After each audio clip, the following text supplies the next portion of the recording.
Rest করছিল, তখন আবার একটা মেয়ে রাস্তা দিয়ে আসছে, কিন্তু পাশে মানে ভয়ে ভয়ে আসতেছিল, পাশে কোনো বাড়ি দেখতে পারো না। সেও তাদের দুজনে মিলে একইভাবে বাসে গেল, এবং বৃদ্ধ মহিলাটা তাকেও বললো যে ওই বইটা যাতে টাচ না করে। তারপর এমন করে আটজন আসলো। বিভিন্ন সময় আছে, বিভিন্ন সময় বিভিন্ন ওয়েতে আটজন এসে তারা একসাথে উপস্থিত হলো। এবং তাদের সবাইকে উনি বললো যে মানে বৃদ্ধ মহিলাটা বললো যে বইটা যাতে টাচ না করে। তখন তারা এর সাথে চিন্তা করতে থাকলো যে উনি বললো যে টাচ না করার জন্য, বাড়িতে সবকিছু টাচ করার জন্য, কিন্তু এই বইটাতে কি আছে যে আমরা এটা টাচ করতে পারবো না। তখন তারা চিন্তা করতে করতে যে বললো যে ডিসিশন নিল যে আমরা দেখবো এটা কি আছে, কি রহস্য জিনিসটা। তখন তারা ভালোভাবে বইটা খোলার পর একটা বাটন ছিল, সেই বাটনটাতে টাচ, ওরা বুঝতে পারে না যে টাচ পড়ে গেছে। হঠাৎ তাকে টাচ পড়ে যাওয়ার সাথে সাথে তাদের সামনে থেকে কিছু কালো বাতাসের মতো তাদের পাশ দিয়ে খুব দ্রুত চলে গেল, এবং পিছনের জানালাগুলো খুব দ্রুত বাতাসের বাইরে করতেছিল। তখন তাদের পিছনে যে গাছটা ছিল, অদ্ভুত একটা গাছ, সেই গাছে কোনো পাতা ছিল না। হঠাৎ করে একটি ঘুড়ি সেই গাছের উপর এসে পড়লো। তারা কেউ মানে এটা দেখেনি, ওই সময় লক্ষ্য করেনি। তখন তারা চিন্তা করলো যে আমাদের হয়তো ভুল হয়ে গেছে। তখন তারা বুঝতে পারেনি যে এরকম অদ্ভুত কিছু হবে। তখন তারা একজন মহিলা ছাদে গেল, ছাদটা দেখার জন্য, বাড়িটা দেখার জন্য। তখন উপরে যাওয়ার পর দেখলো যে চারদিকে ঘুরতেছে, ছাদের পাশ দিয়ে ঘুরতেছে। হঠাৎ করে চারদিকে কিছু বাতাস আস্তে আস্তে ঘূর্ণিঝড়ে আস্তে ঘুরতেছে। ঘুরার পর সে ভাবতেছে, মানে অনুভব করতেছে পিছন থেকে কেউ তাকে ধরার জন্য চেষ্টা করছে। সে পিছনে তাকানোর সাথে সাথে হঠাৎ করে বড় এক কালো বাতাসের মতো গোল হয়ে এসে তার গায়ে ধাক্কা দিল, এবং সে সাথে সাথে সেখানে মারা গেল। আর ওই সময়টাই দুজন ছেলে বাড়িটা দেখার জন্য নিচে গেল। মানে বাড়িটা ঘুরতেছে, গ্রাউন্ড ফ্লোরের নিচে তারা একটা বক্স দেখতে পেল, কফিনের নেয়। বক্সটা তারা অনেক কিছু দেখছে, কিন্তু ওগুলো কোনো রহস্যময় নয়। বক্সটা খোলার সাথে সাথে একটা লাশ, কিন্তু মনে অনেক আগে, কিন্তু মনে হচ্ছে যে এই মাত্র তাকে মারা হয়েছে, এবং তার হাত পা কেটে ফেলা হয়েছে, আর রক্তগুলো একদম তাজা। তখন তারা ভয় পেয়ে দৌড়ে উপরে এসে পড়লো। যে লোকটা বক্সটা খুলছে, সেই লোকটা ভয়ে তার হাত মুখ ধুতেছিল। তখন পাশের যে লোকটা ছিল, সে দেখলো তার যে পানি দিয়ে মুখ ধুচ্ছে, সেই পানিতে রক্ত আছে। সেই পানিতে রক্ত, মানে সেই পানিটা রক্ত হয়ে আসতেছে, ফল দিয়ে লাল হয়ে। তখন পাশের লোকটা রক্ত করে চিল্লাচ্ছে, এবং তার পুরো শরীর জামা কাপড় রক্ত দিয়ে ভরে গেছে। সে রুমে যাওয়ার পর মহিলার সবাই ভয় পেয়ে কোণে চলে গেছে। তখন তারা চিন্তা করতেছে যে মানে লোকটা যার পুরো শরীরে রক্ত, সে এক পাশে দাঁড়িয়ে চিন্তা করতেছে যে রক্তটা আসলো কিভাবে।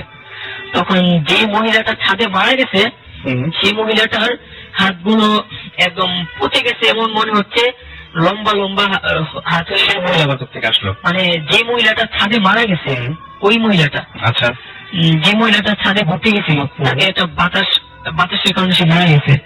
এবং সেই মহিলাটা পরে বের করে আসলো, তার হাতগুলো পচে যাওয়ার মতো লম্বা হয়ে গেছে, এবং তার চোখ দিয়ে কালো রক্ত পড়ছিল। তখন সে যে লোকের পুরো শরীরে রক্ত, ওই লোকের পিছন দিক দিয়ে আস্তে করে হাত দিছে। হাত দেওয়ার পর সে হঠাৎ করে চমকে গেছে, এবং তার পাশে যত মহিলা, যত লোক ছিল, সবাই চিল্লান দিয়ে উঠলো, চিৎকার করে উঠলো, বললো যে এটা কি।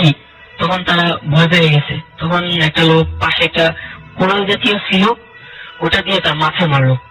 আচ্ছা, মাথায় মারার পর সে ওখানে মানে তার মাথা বডি থেকে আলাদা হয়ে গেছে।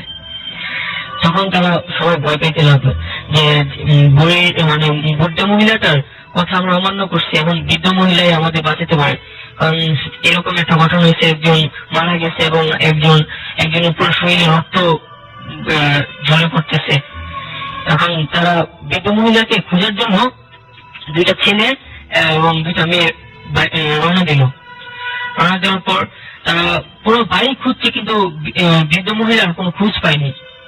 তখন একটা ছেলে কি পিছনে পড়ে গেছে, খুঁজতে খুঁজতে পিছনে পড়ে যাওয়ার পর সে তার সামনে দিয়ে একটা কলা বাদুর উড়ে আসতেছিল। তখন সে পিছনে তাকাইছে, তাকানোর পরে দেখতেছে কালো এক বাতাস তার পাশ দিয়ে চলে গেছে। চলে যাওয়ার পর সে ভয় পেয়েছে। ভয় পাওয়ার পর সে পিছনের দিকে তাকিয়ে দৌড়াচ্ছে। দৌড়াতে সামনে একটা সাপল ছিল, কাজ করে সাপলটা ছিল। সে দৌড়ে গিয়ে সে সাপলের সাথে সাপলটা ওর পেটে ঢুকে গেছে। সেও মারা গেছে। তখন তারা পিছনে ব্যাক করে দেখে সে ওই মুখটা আর নাই। তখন পিছনে গিয়ে দেখে তার লাশটা পড়ে গেছে। তখন তারা ভয় পেয়ে একসাথে হয়ে গেল। ওকে, আমার মনে হয় লাস্টে একটা ঘটনা যেটা হবে সেটা তো সবাই মারা গিয়েছিল। এবং ব্যাপারটা হচ্ছে যে আমি যেটা বলছিলাম যে এই ঘটনাটা তার লাইফের রেগুলার কোনো ঘটনা না। এই ঘটনার সবচেয়ে অদ্ভুত ব্যাপার সেটা হচ্ছে যে এই ঘটনায় সে নাকি আমি যখন তাকে জিজ্ঞেস করেছিলাম যে এই ঘটনা তুমি কোথায় পেয়েছো, তখন সে আমাকে যেটা বলেছিল সেটা হচ্ছে এই ঘটনা দেখে সবসময় স্বপ্ন দেখে এরকম ধরনের ঘটনা। তো ব্যাপারটা কিন্তু একেবারেই বাস্তবসম্মত না, এবং যে ঘটনাগুলো ঘটছে সেই ঘটনাগুলো ঘটা সম্ভব না। এবং দেখা যায় যে এই ঘটনাগুলো সচরাচর এভাবে ঘটে না, কিন্তু একজন মানুষ ইমাজিন করতে পারে এই ঘটনাগুলো এবং স্বপ্ন দেখতে পারে। ব্যাপারটা কিন্তু ভয়ঙ্কর। যাই হোক, আমাদের সঙ্গে আরো একজন গেস্ট রয়েছেন, আমরা তার কথা শুনবো। আপনার নাম কি? আমার নাম সাদ আব্দুল্লাহ। আমি ধানমন্ডিতে থাকি। আমি একসাথে এটা করি। আচ্ছা, কিছু ঘটনা তো আমার মনে হয় যে আপনার জীবনে ঘটেছে, এরকম কোনো ঘটনা আছে যে ঘটনাগুলো বলতে ইচ্ছে করছে এই মুহূর্তে বা মনে পড়ছে? জি, আমাদের বাড়িতে আমি যখন ছোট তখন আমি একবার আমার নানাবাড়ি গিয়েছিলাম। আমাদের বাড়ি থেকে নানাবাড়ি গিয়েছি রাত্রে, বিকালেই গিয়েছি। কিন্তু আমি একটু আমার নানাবাড়িতে আমার বয়সী ছেলেরা একটু বেশি। আমি ওদের সাথে খেলতে খেলতে পরে বলছিলাম যে আমার মামা অথবা অন্য কেউ বড় নিয়ে যাবে। নিয়ে যাওয়ার পরে এখন পরে আমার আব্বু চলে আসছে। তারপরে ওখান থেকে আমাদের বাড়ি হচ্ছে প্রায় 1 কিলোমিটার মতো। আচ্ছা, তারপরে রাত্রে যখন 8-9টা বাজে, তখন আমার সাথে আমাদের পাশেই একটা মাদ্রাসার বড় একটা ছেলের সাথে দেখা হয়। আর ওই ছেলেটাও আমাদের বাড়ির দিকে যাবে। আমি বললাম আমার মামাকে যে আমাকে বোঝালাম যে আপনার এত কষ্ট করে এত রাত্রে যাওয়ার দরকার নেই, আমি ওর সাথে চলে যাবো। আর আমি নাইলে এখানে নতুন, কিন্তু ও তো সবসময় যাওয়া আসা করে, ও তো গ্রামেই থাকে। আমি ওর সাথে চলে যাবো, আমাদের বাড়ির পাশেই বাড়ি। আচ্ছা, তারপরে ওর সাথে রওনা দিলাম। রওনা দেওয়ার পরে আমরা কিছু দূর এগোনোর পরে আমাদের একটা বিশাল একটা বট গাছ আছে। বট গাছের ওখানে আমরা প্রায় সবাই ভয় পাইতো যে বট গাছটা দেখতেই একটা ভয়ঙ্কর ধরনের ছিল। আচ্ছা, বট গাছটার পাশে রাস্তার পাশে একটা খাল ছিল ছোটখাটো। তার খালে আমি যাচ্ছি, ওই বট গাছটার কাছাকাছি আমরা 4-5টা হাঁস দেখতে পেলাম। তারপরে এখন আমরা চিন্তা করলাম যে এত রাত্রে হাঁস আসলো কোথা থেকে। তারপরে ওই সময় আমরা ভয় পেতে লাগলাম যে হাঁস থাকে তো যাই না। গ্রামের বাড়ি তো থাকে যে সন্ধ্যার সময় হাঁস মুরগিগুলো সব ঘরে চলে যায়। এরপরে বাইরে থাকা একটা অস্বাভাবিক বিষয়। এই জন্য এটা ভাবে আমরা ভয় পাইছি যে এত রাতে এগুলো আসলো কোথা থেকে এবং গাড়ি বাস। কোন জায়গায় ঘটনা? আমাদের নানাবাড়ি থেকে 5 মিনিটের রাস্তায়। নানাবাড়িটা হচ্ছে ঝালকাঠি, রাজাপুর থানা। ওকে, আচ্ছা। তারপর সেখানে মানে আমরা যাচ্ছি, পরে আমরা ভয় পেয়ে গেলাম। পরে আমার সাথে যে মাদ্রাসার ছেলেটা ছিল